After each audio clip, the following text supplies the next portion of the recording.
There is a voicemail on my phone that is 11 seconds long, and for 2 years I could not listen past second 4.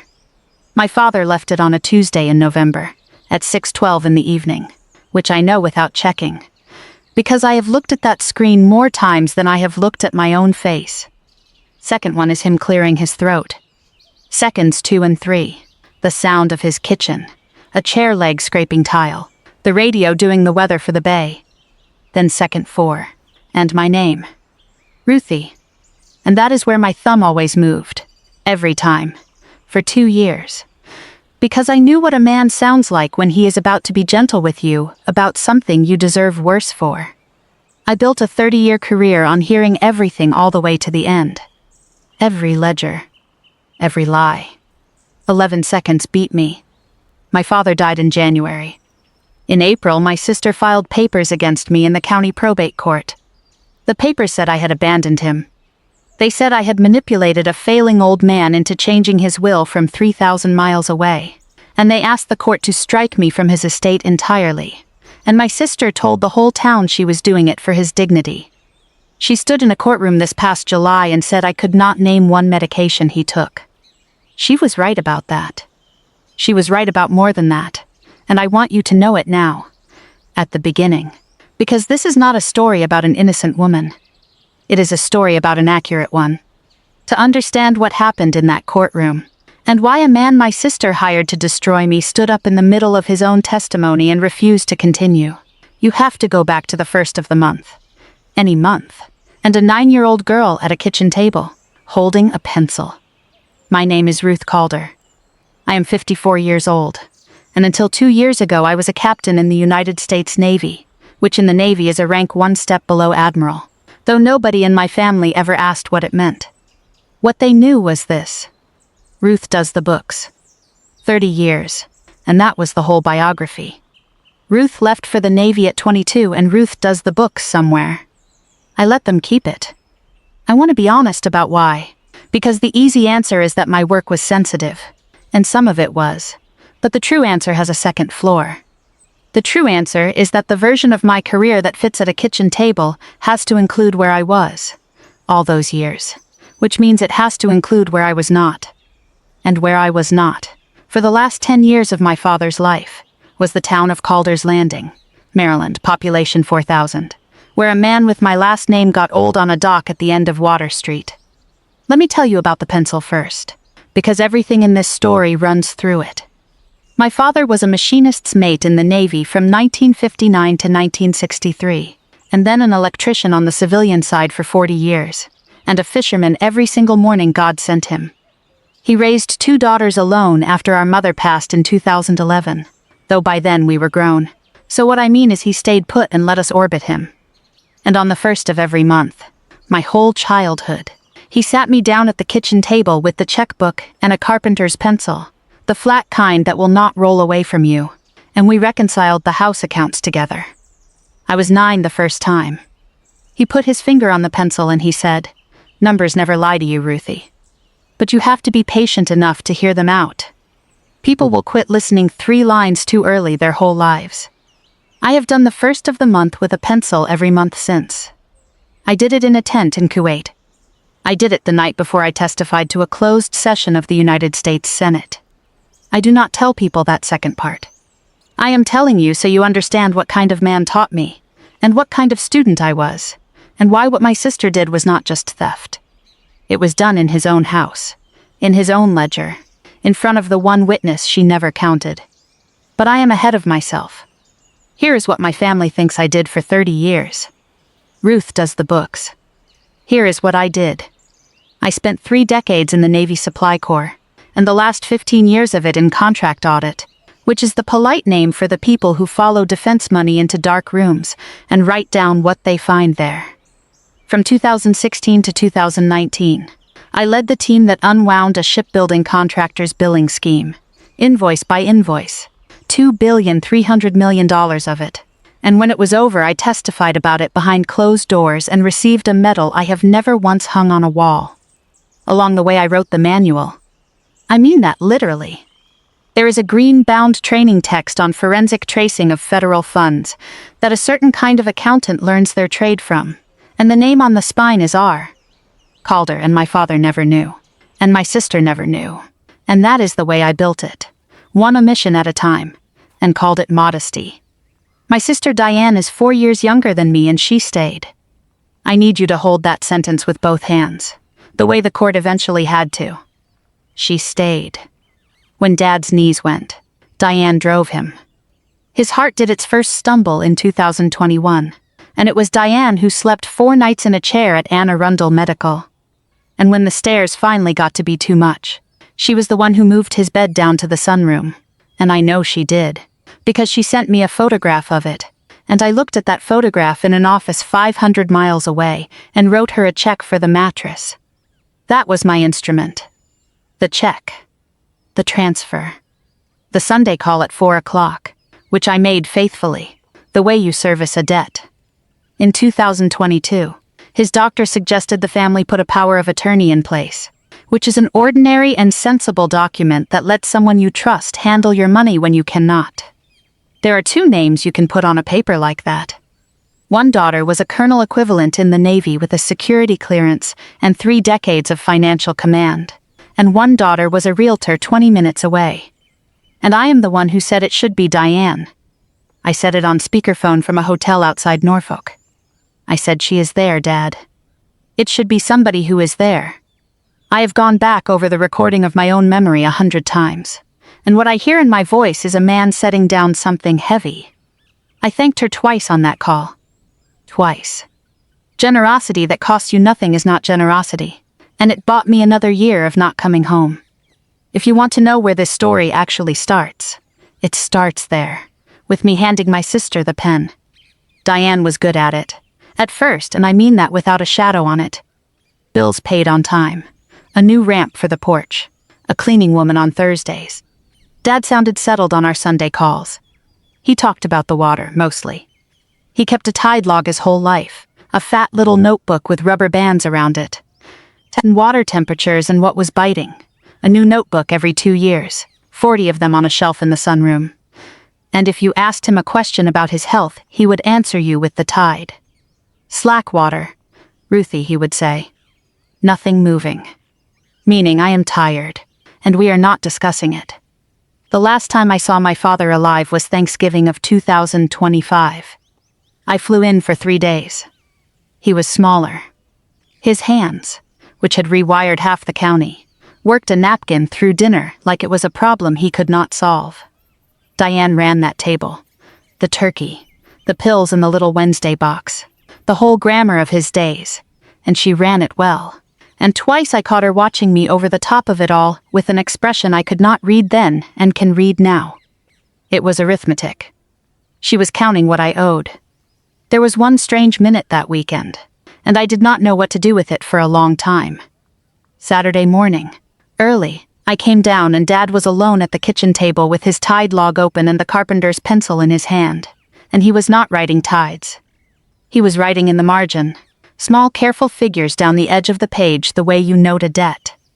When he heard me, he closed the notebook, easy as weather, and rubber banded it, and said, "First of the month coming, Ruthie.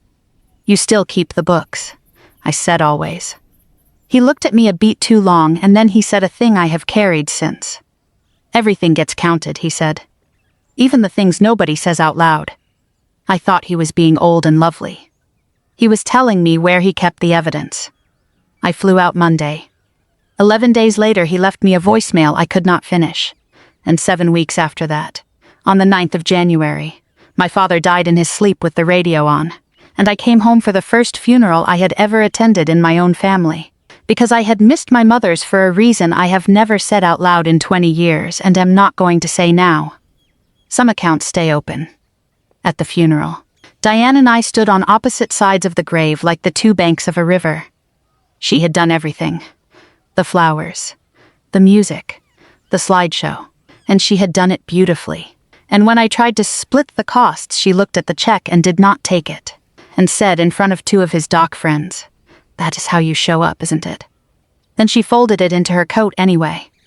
The will was read in February, in the office of a lawyer named Sam Okafor, who had done my father's paperwork for 40 years and grows orchids on his windowsill because he says. They are the only clients that tell you exactly what they need. The estate was simple and it was even. The house and the accounts split down the middle. 2 daughters. Half and half. The way Dad had always said it would be. There was also one sealed envelope, marked in his hand, to be opened only if my girls end up in front of a judge. Sam held it up and said he hoped it would die in his file drawer. Diane laughed. I remember that she laughed. And then in April, a sheriff's deputy in a rain jacket knocked on the door of the house I grew up in, where I had been sorting 40 years of Tide logs into boxes, and handed me a petition. And I stood in my father's sunroom and read the words that my sister had sworn to under oath. That I had abandoned a vulnerable adult. That I had exercised undue influence over him to preserve my inheritance. That the court should strike me from the estate and award the whole of it to his sole caregiver. There was a hearing date in July. There was a lawyer's name I did not recognize from 2 counties over. I sat down in his reading chair with the petition in my lap, and I want to tell you exactly what I felt, because it was not rage, and this is the part of me you will either understand or you will not. I felt my training arrive. The room went quiet the way a spreadsheet is quiet. And I thought, in my father's own house, in words I recognized as his. All right, Ruthie. Let's hear the numbers out. The first of the month came that week. I did the books in pencil. And then I called Sam Okafor and asked him the one question my entire career had been preparing me to ask. And his orchids and I listened while he went very still on the other end of the line, and said slowly, well now. Nobody has ever asked me for that before. The question I asked Sam Okafor was this. Can the estate compel a full accounting of the power of attorney? I want to slow down here, because this is the quietest weapon in American law and almost nobody knows it exists. When you hold a power of attorney for someone, you are what the law calls a fiduciary. Their money never becomes your money, not $1 of it, and if a court ever asks, you owe it a complete account. Every withdrawal, every transfer, every receipt. Most families never ask. The paperwork feels like an accusation, and grief makes people polite. But the right to ask does not expire when the person dies. It passes to the estate.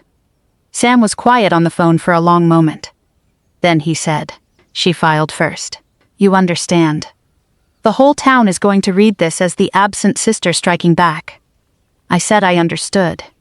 He said, and you want to do this anyway. I said, Sam, I do not want to do anything.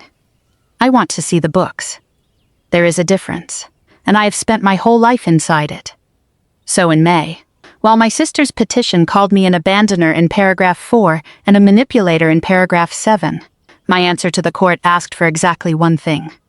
Not money, not the house. An accounting, under oath, of 34 months of my father's finances, with bank records to match. Sam filed it on a Tuesday. On Wednesday, Diane called me for the first time since the funeral, and her voice was bright and terrible, and she said, so this is what you learned in the Navy. Paperwork. And I said yes. That is exactly what I learned.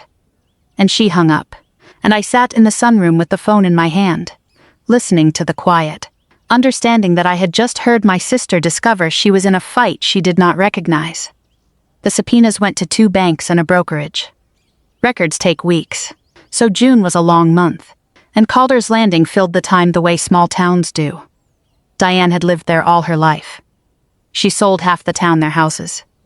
At the Crab House, at the Marina, in the Isle of the Food Lion, the story ran one direction. The sister who stayed, sued by the sister who left. A woman I went to high school with looked through me at the pharmacy like I was a window with nothing behind it. I did not correct anyone. Correcting people had a cost I was already paying down elsewhere. And besides, I have sat across the table from men who stole billions and smiled at me. A cold shoulder at the Food Lion is not pressure. Pressure is a hearing date. The records arrived the last week of June, 3 boxes, and I did what I do. I cleared my father's dining table, sharpened the carpenter's pencil, and reconciled 34 months of a dead man's life, line by line, at the table where he taught me. It took 4 days. I am not going to pretend it was only work. There are things in a bank statement that will break your heart if you know how to read it. And I know how to read it. The pharmacy charge is climbing. The oil bill he shifted to monthly because winter came at him harder. A $12 charge every Friday from the bait shop, right up to the last December of his life. Because a man who can barely stand will still buy bloodworms if the rockfish are running. And threaded through all of it, the other ledger. Cash withdrawals. 400, then 700, then 1,200. Twice a month. At a branch 9 miles from his house but 4 minutes from her office.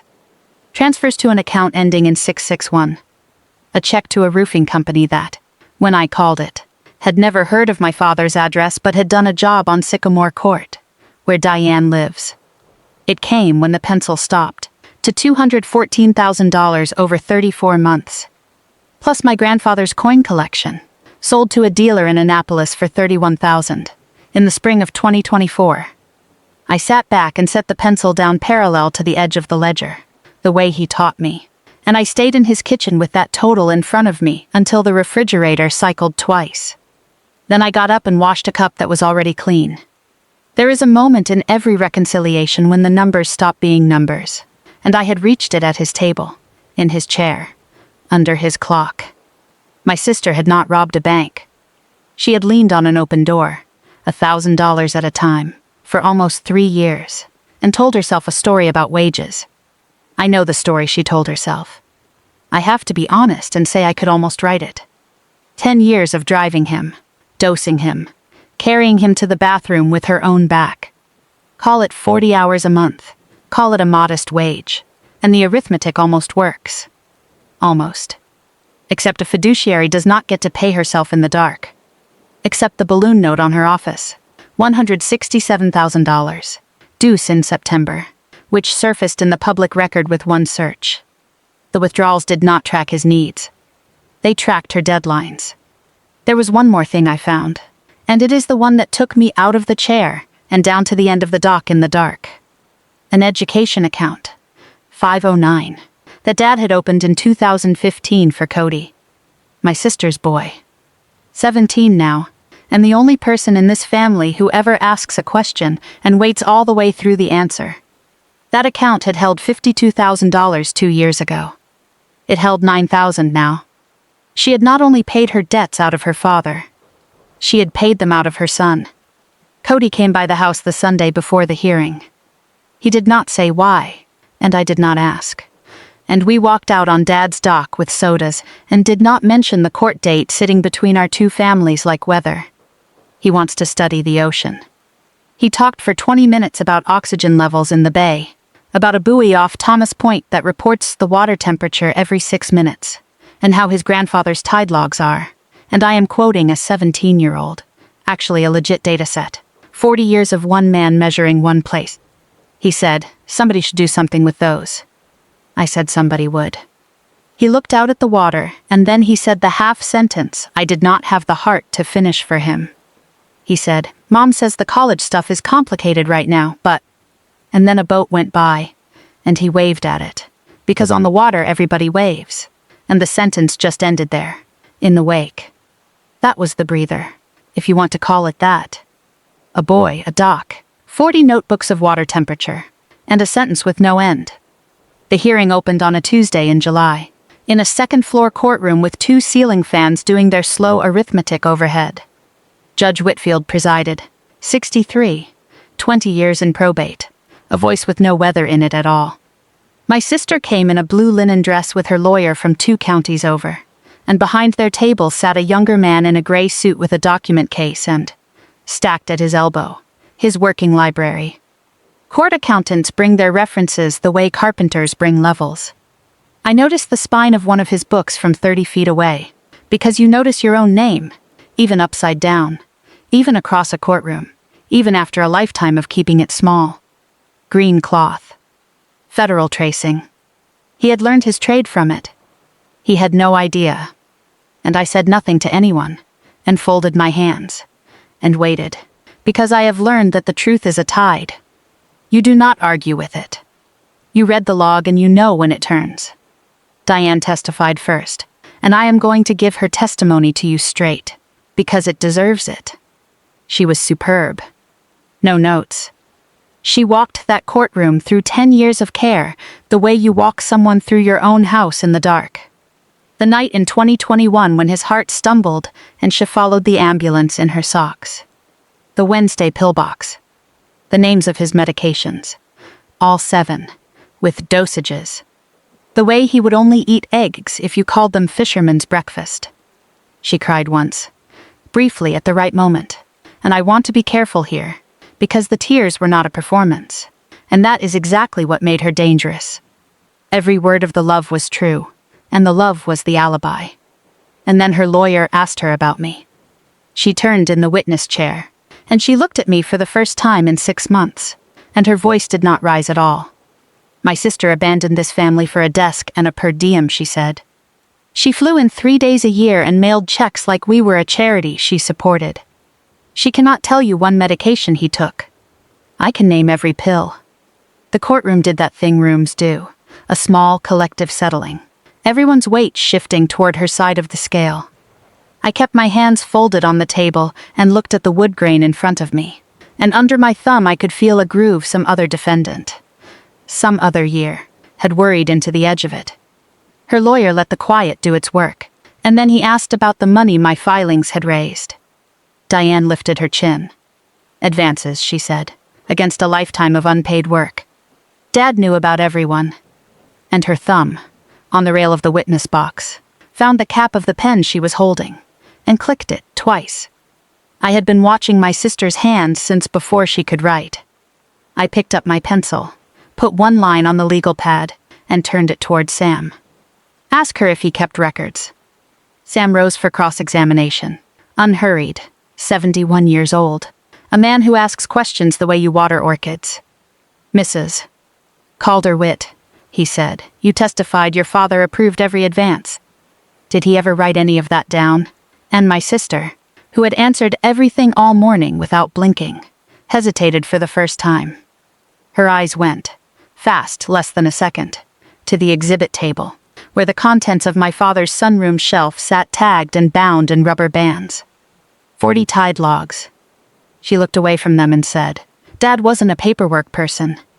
2 ceiling fans went around. Somewhere below the window a boat engine idled and cut.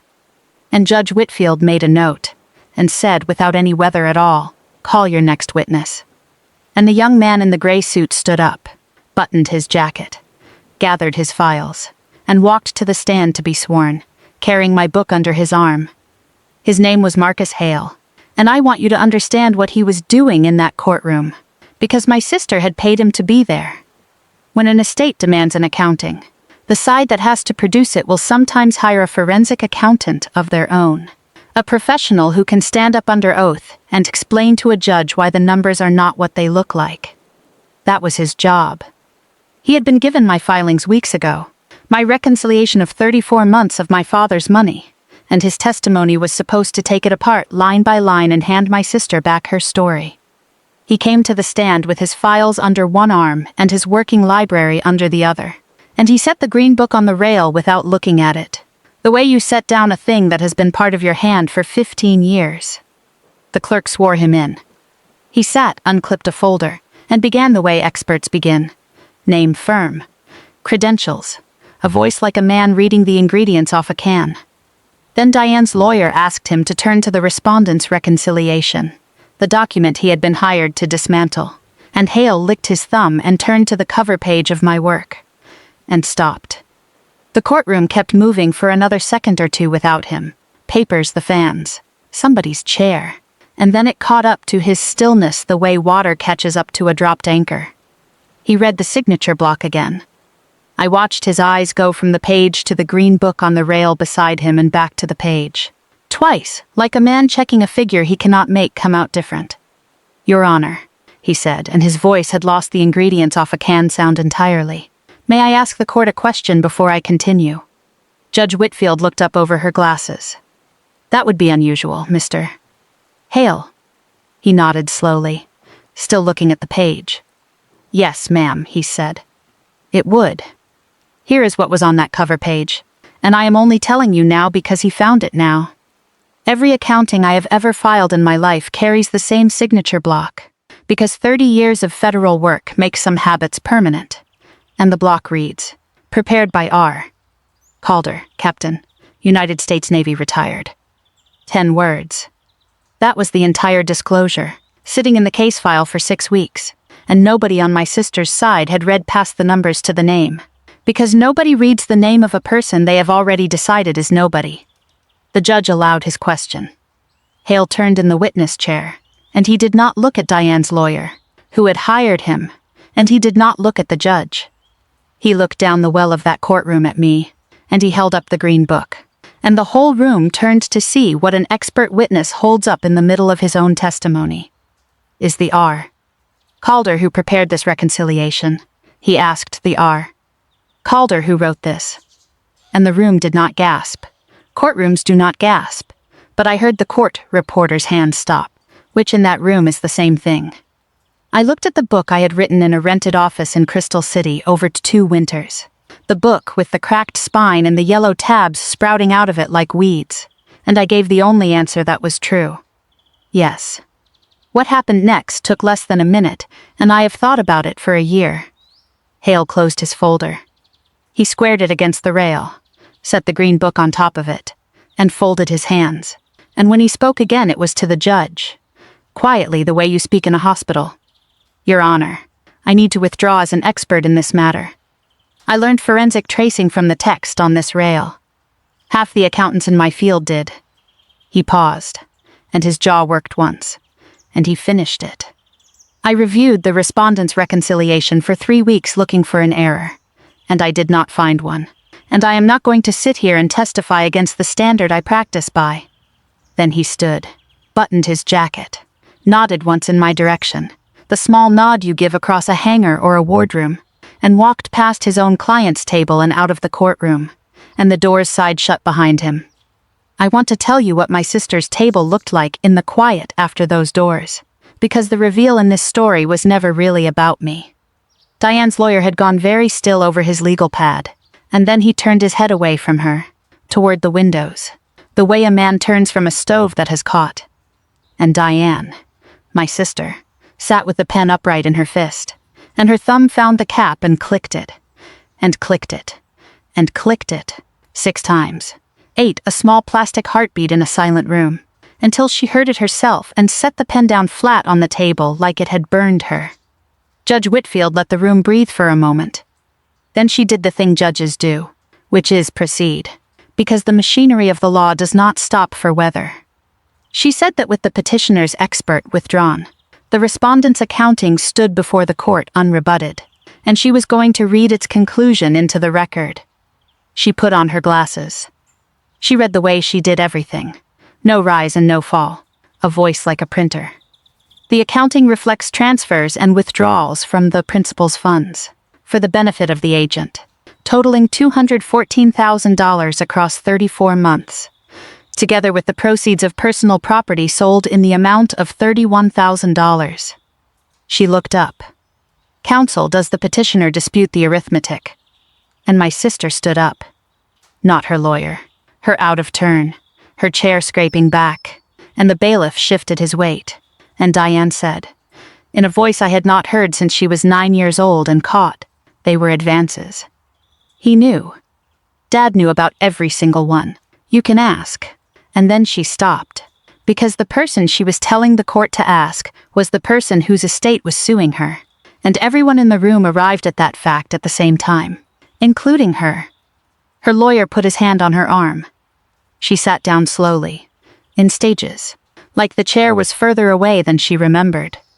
The judge took her glasses off and looked at me, because I was the respondent, and the respondent gets asked. Captain Calder, is there anything you wish to add before I rule on the accounting? I stood up the way you stand for a judge, and I kept my hands at my sides, and I said the one thing I had come 3,000 miles to say. I only asked for the accounting. Then I sat down. 400 years of law in that sentence, and my father's whole kitchen table, and I did not need one word more.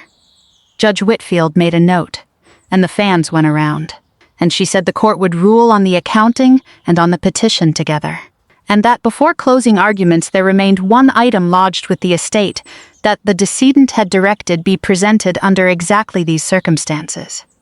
She looked at Sam Okafor. "Counsel, I believe you hold a sealed envelope." And Sam rose, 71 years old, unhurried, and lifted his briefcase onto the table. And from the well of the courtroom I watched my sister's face as she remembered, in real time, what she had laughed at in a lawyer's office in February. The court recessed for 20 minutes before the envelope, and I am glad it did, because the 20 minutes turned out to matter more than the ruling. I went out to the hallway for water, and my sister was already there, alone at the end of the corridor by the tall window, and her lawyer was nowhere, which told me he had said what lawyers say when the arithmetic goes undisputed. I could have turned around. 30 years of training said conserve, say nothing, let the record speak. Instead, I walked the length of that marble hallway, my footsteps announcing me the whole way, and stood next to my little sister at the window.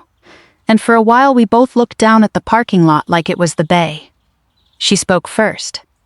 "You know what I did yesterday," she said. "I drove past the house and the lights were on, and for 1 second I thought, good, Dad's up." Her voice had nothing in it, no fight left, just the flat sound of a person reading their own bank statement. Then she turned and looked at me, and she asked the only question in this whole story that I could not answer with a document. "Where were you, Ruthie?" "Not the money. Not the case." 10 years, she said. "I learned to give him injections. I learned what his cough meant. Where were you?"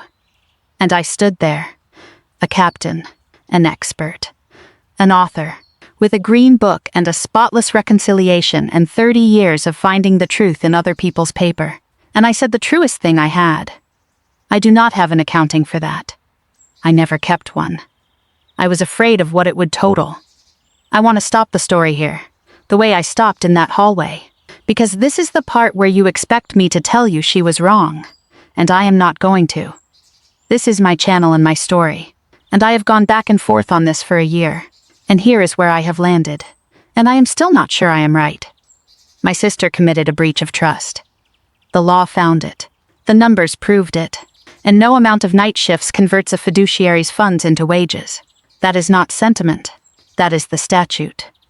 And also, the absence she built her lie on top of was real, and I supplied it, one deferred flight at a time. And if you make somebody the only wall holding up a house, you do not get to act shocked when the wall starts taking payment in brick.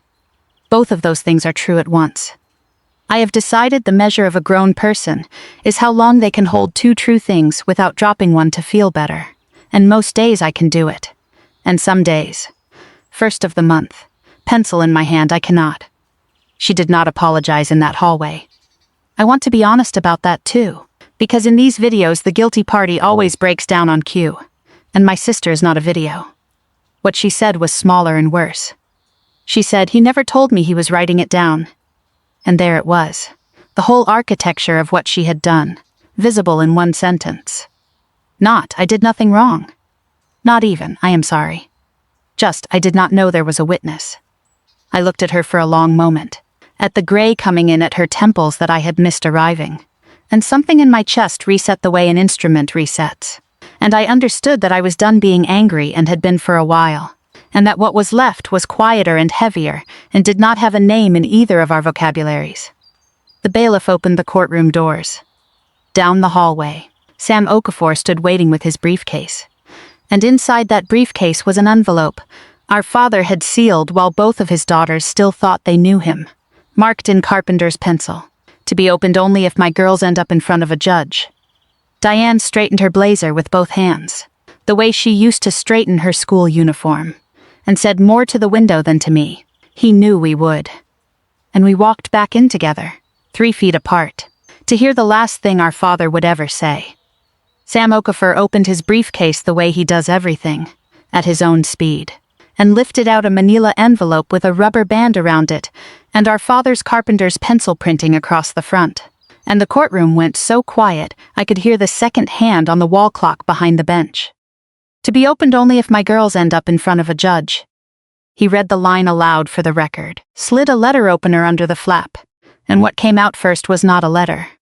It was a tide log. The last one. The current one. Dark blue cover. Rubber bands and all. And I heard my own breath change. Because I had boxed 39 of those notebooks in the sunroom in February, and had wondered, without letting the wonder finish, where number 40 had gone. There was a letter, too. 1 page, and the judge directed Sam to read it. Girls, if Sam is reading this, you did the thing I asked you both, in my own ways, not to do. Ruthie, the log is for the court. Everything gets counted, even the things nobody says out loud. Diane, honey, I knew. I knew from the 2nd month. I let it go on because I did the arithmetic and decided your company was worth more to me than the money, and a man who is running out of tides gets to spend his savings however he likes. But what I could not buy was you telling your sister the truth, and what I could not stand was the two of you splitting my funeral, like strangers splitting a check. So here is the count. Make it right between you, because I am not there to be the reason you speak. Sam's voice held all the way through. And then he set the page down and took his glasses off, and that was the only editorial the court got. The judge examined the log herself before it went to counsel. 40 years of tides, and down the margins of the last 3, in flat gray pencil, a second ledger, dates and figures in a hand that did not shake until the final winter. D. 1200. Slack tide. D. 800. Nor'easter. She stayed the night.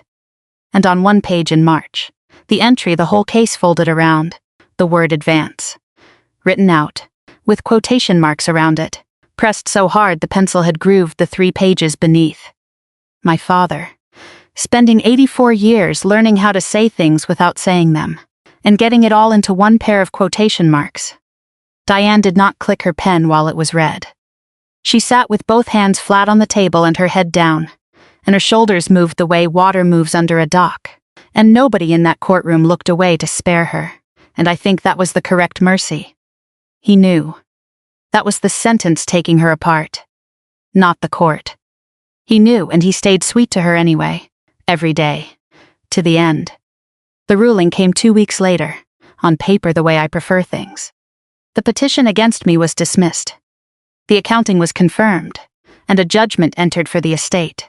$245,000, secured against my sister's share of the inheritance, which meant her half of everything would flow back to the estate until the debt was paid, which meant, in practice, that she was inheriting an obligation. The law had done what I asked it to do. No more, and I drove back to my father's house and sat on his dock and felt the exact weight of a clean win, which is heavier than people tell you. There was one more thing to do with the numbers, and this one was mine. Through Sam. I had the estate direct the first $52,000 of that judgment straight into the college account our father had opened for Cody, restoring it to the dollar. I did not fund it out of charity, and I want that understood. It was his money, coming home to where he had pointed it. The rest of my father's arithmetic could take years to settle. That line item settled first, before September, before the boys' applications, and when Diane found out, she did not call me. She sent 4 words by text. He would like that. It is the closest thing to a bridge either of us has built yet, and I have decided that a footbridge that holds is worth more than a highway that falls down. The last piece was 11 seconds long. I took the phone out to the end of the dock on a Friday evening in October. Rockfish weather, and I pressed play, and this time my thumb stayed in my lap. Second 4, my name. And then his voice, easy, unhurried, a man calling about nothing. Ruthie. Water's flat as a griddle tonight. Wish you could see it. Diane made that fish stew you never liked. Anyway, nothing to report. Sweetheart. Just wanted to hear the machine say your name. That was it. That was all of it. 2 years I had braced against those 11 seconds like a storm, and it was a flat calm the whole time. A father spending one of his last quarters on nothing on me. I sat on his dock until the light went off the water. Then I opened the current tide log, the court's copy long since scanned and returned. And in the margin, in pencil, I wrote the first entry of my own. October 9th. Slack, water. Heard him out, all the way to the end. Cody sails in the spring. The boat is nothing special. A beat-up 19-footer we bought off a listing in Deal. But the boy wants to run temperature lines across the bay for a school project. 40 years of his great-grandfather's data as his baseline. And somebody has to hold the wheel while he reads the instruments. Sunday mornings now, if the weather serves. There is a kid at the bow calling out numbers, and an old captain at the helm writing them down, and a stack of notebooks between us that started as one man's habit and became evidence and ended up as what it always was, which is a love letter written in figures. Everything gets counted. My father promised me that at 9 years old, and he kept the books to prove it, and it turns out the ledger was never about the money. It was about who stayed at the table long enough to hear the numbers out. Thank you for staying with me all the way to the end of this one. It took a courtroom to teach me that being right about the numbers and being present for the life they measure are two different debts, and only one of them can be repaid late. Have you ever let being needed somewhere else excuse you from being needed at home? And if your family ended up in front of a judge, what would the person who loved you both have written in the margin? Tell me in the comments. I read every one of them. Slack-tied. Usually early morning. If this story held you, the like button tells me so, and subscribing means the next one finds you. New stories premiere every week. Take care of yourself, and take care of the people keeping quiet count of you. I will see you in the next one.